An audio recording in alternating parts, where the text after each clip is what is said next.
की भावनाओं और संघर्षों पर आधारित कहानी तैयार की गई है। भाग 1, आत्मा की पुकार।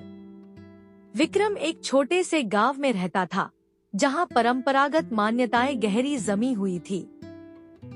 उसका परिवार और समाज हमेशा लड़कों और लड़कियों के लिए अलग अलग भूमिकाएं तय करता था। लेकिन विक्रम के दिल में कुछ अलग ख्वाहिशें थी। उसे लड़कियों के कपड़े पहनने, चूड़ियों की खनक सुनने, मेकअप करने और गहनों से सजने संवरने का बहुत शौक था। यह शौक उसके लिए केवल मनोरंजन नहीं था, यह उसकी असली पहचान का हिस्सा था। परिवार के लिए यह सब समझ पाना आसान नहीं था। जब भी विक्रम अपनी भावनाओं को व्यक्त करता, उसे डांट फटकार मिलती। ये सब लड़कों के लिए नहीं है, घर वाले बार बार कहते। हर बार उनके तानों और मना करने से विक्रम का दिल टूटता और वह चुपचाप अपनी भावनाओं को छुपाने की कोशिश करता। भाग 2, अकेलेपन का साथी। एक दिन अपने उदास मन को राहत देने के लिए विक्रम गांव के बाहर बने एक शांत तालाब के किनारे चला गया। वहां की ठंडी हवा और पानी की लहरों ने उसे थोड़ी शांति दी। लेकिन उसके दिल में एक सवाल बार बार गूंज रहा था, क्या मुझे अपनी पहचान को हमेशा के लिए दबा देना होगा? इसी दौरान रमा नाम की एक युवती तालाब के पास आई। रमा गांव की सबसे समझदार और खुले विचारों वाली लड़की थी। उसने विक्रम को देखा और उसकी उदासी भांप ली। वह पास आकर बोली, विक्रम, क्या बात है? तुम इतने उदास क्यों हो? पहले तो विक्रम ने कुछ भी बताने से इनकार कर दिया, लेकिन रमा की आंखों में सच्ची सहानुभूति देखकर उसने अपने दिल की सारी बातें खोल दी। उसने बताया कि उसे लड़कियों की तरह सजने संवरने का कितना शौक है और कैसे उसका परिवार इसे कभी स्वीकार नहीं करेगा। भाग 3, नई राह की शुरुआत। रमा ने मुस्कुराते हुए कहा, विक्रम, यह शौक नहीं, तुम्हारी पहचान है। तुम्हें इसे अपनाने का पूरा हक है। अगर लोग इसे समझ नहीं पा रहे हैं, तो इसका मतलब यह नहीं कि तुम गलत हो। पहले खुद को स्वीकार करो, तभी बाकी दुनिया तुम्हें समझेगी।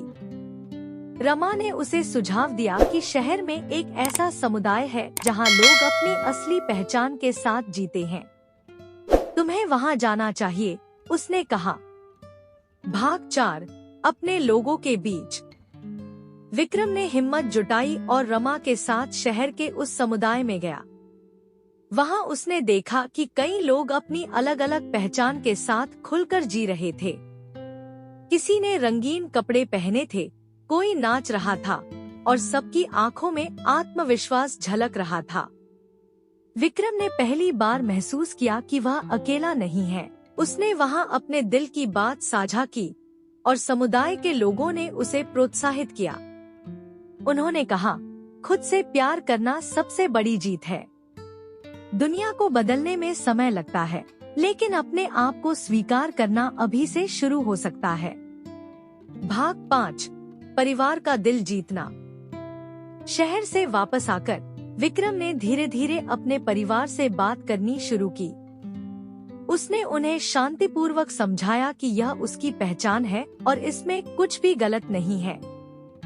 शुरुआत में परिवार ने विरोध किया, लेकिन विक्रम का आत्मविश्वास देखकर उनका दिल पिघलने लगा। कुछ महीनों बाद विक्रम का परिवार उसे उसके पसंदीदा कपड़ों और गहनों में देखकर मुस्कुराने लगा। उन्होंने महसूस किया कि विक्रम अब पहले से ज्यादा खुश और आत्मविश्वासी है। भाग 6, नई पहचान, नई जिंदगी। अब विक्रम अपने शौक को पूरी आजादी के साथ अपनाता है। वह जान गया है कि असली खुशी अपनी पहचान को अपनाने और बिना किसी डर के जीने में है।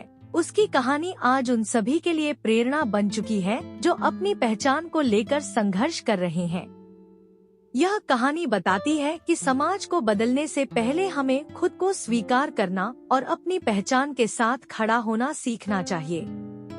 विक्रम की तरह हर किसी के पास अपनी सच्चाई के साथ जीने का हक है। दोस्तों, आपको यह कहानी कैसी लगी? अगर पसंद आई हो या नहीं, कृपया कमेंट करना ना भूलें।